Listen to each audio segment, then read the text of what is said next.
administration takes on new action to lower the cost for American families. You know, I ran for president to rebuild the backbone of the country. I know you're tired of hearing me say that. That was the reason I ran. And began to build the economy from the bottom up and the middle out. And in 2 years, we made real progress. And growth is up, wages are up. And over the last 2 years, more Americans have applied to start a small business than any year on record. And everybody applies for some new small business. That's about hope. And our economic plan is working. And it's important part of that plan is promoting fair competition across the entire economy. You heard me say that capitalism without competition isn't capitalism. It is just simply exploitation. And so that's why we've been more outspoken about promoting competition than any president since Teddy Roosevelt. And that's why I've created the Competition Council, which you see around this table. That's why when we last met in September at the Council, we challenged them to come up with new ways to deal with, eliminate unfair hidden fees, known as junk fees, and that sneak up on consumers. So this group stepped up. As a result, we're requiring internet providers to list fees up front on clear, easy-to-read labels, just like the labels on food products you buy. And now you can compare your choices easily to find the best deal that you want to go to. We also convinced major airlines to rebook cancellation flights for free rather than charging customers for rebooking. We pushed banks to ditch surprise overdraft and bounce check fees, saving Americans an estimated $1 billion a year as a consequence of that. And last month, we took a big step toward promoting competition in the labor market when the Federal Trade Commission proposed a rule banning non-compete agreements for 30 million Americans. 30 million Americans. You worked as a bellhop in one hotel, you couldn't go across the street to another hotel to be able to make $2 a week more or $2 a day more. And these contracts that say you can't do a job in the same field, even if it's a better deal, like a security guard who wants to take a job across town. But you can't because you signed a non-compete agreement. I think it's wrong. I think we all think it's wrong. And now today, the Consumer Financial Protection Bureau is proposing a new rule to lower credit card late fees. Right now, credit card companies charge an average of $31 whenever you can't pay your bill on time. That's on top of the interest that you're already paying. Now, nobody's saying that you shouldn't pay your fees on time, and no one says the bank should lend you money for free. But that's what banks charge interest for. But in the Obama-Biden administration, Congress passed a bipartisan law that said banks cannot charge late fees that are significantly more than the late payments cost them in the first place. And so, well, it doesn't cost $31 for a bank to process, but not anymore after today. Today's rule proposes to cut those fees from $31 on average to $8. That change is expected to save tens of millions of dollars for Americans, roughly $9 billion a year in total savings. And over the next few weeks, my team is going to meet with state and local officials across the country to identify things they can do to crack down on junk fees in their own jurisdictions. And today, I'm also calling on Congress to pass the Junk Free Protection Act, to ban 4 of the most frustrating charges Americans face.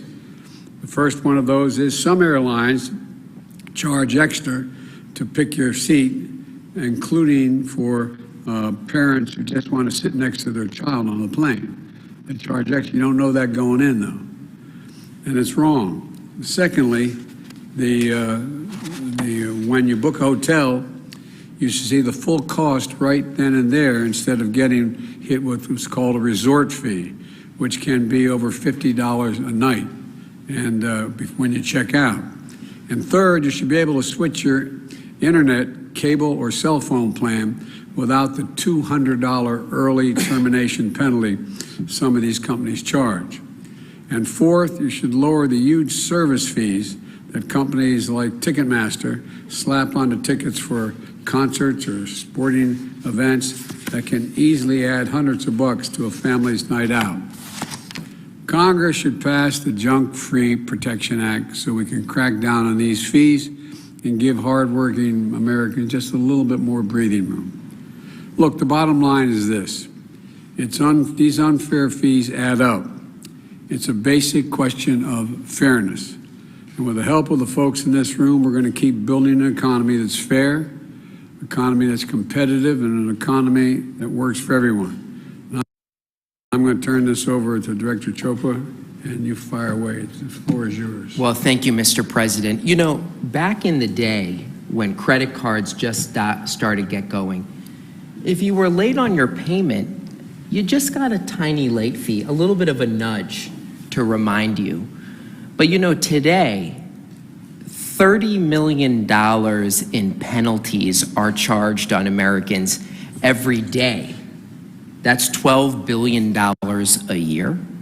That really bites people's budgets. So what we did is we took a look at the law and the rules, and we found a legal loophole that credit card companies have been exploiting to charge billions of extra dollars way beyond their costs and way unjustified to deter late payments.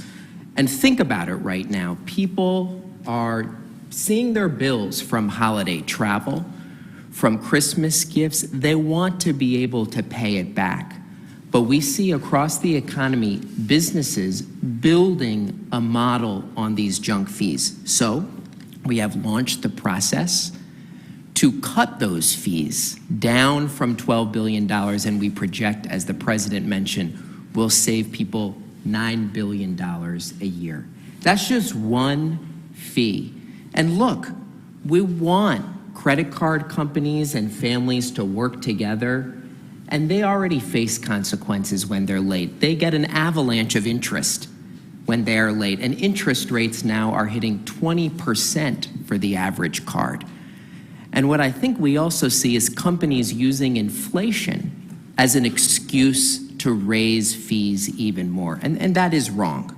So we are going to take that work and see how we can cut away and chip away at some of these junk fees, building on our overdraft work and so much more. I'm really glad that so many of us are here and looking across government, Mr. President, to see how these fees are distorting fair competition. People want to be able to see the price up front and know what they're getting and not be surprised for something they can't even budget for. So we're really proud to push forward with this, and hopefully people can start seeing some real relief next year. Well, I hope they will too. Look, one of the things that we all know in each of your departments, people have lost faith in government's ability to deliver. They've lost faith in the private sector and what they advertise that they say they're delivering. And it's about just letting people know that, you know, we see what's happening. And it's totally appropriate to do what we're doing. And it really, I think, is this whole idea here is we have to rebuild confidence in our ability to deliver for the American people. And I think that's a big chunk of what we're doing here. I'm going to turn it over to Brian, Director of National Economic Council. Great. Thanks, Mr. President. We're going to invite the press to leave, and then we're going to move on to the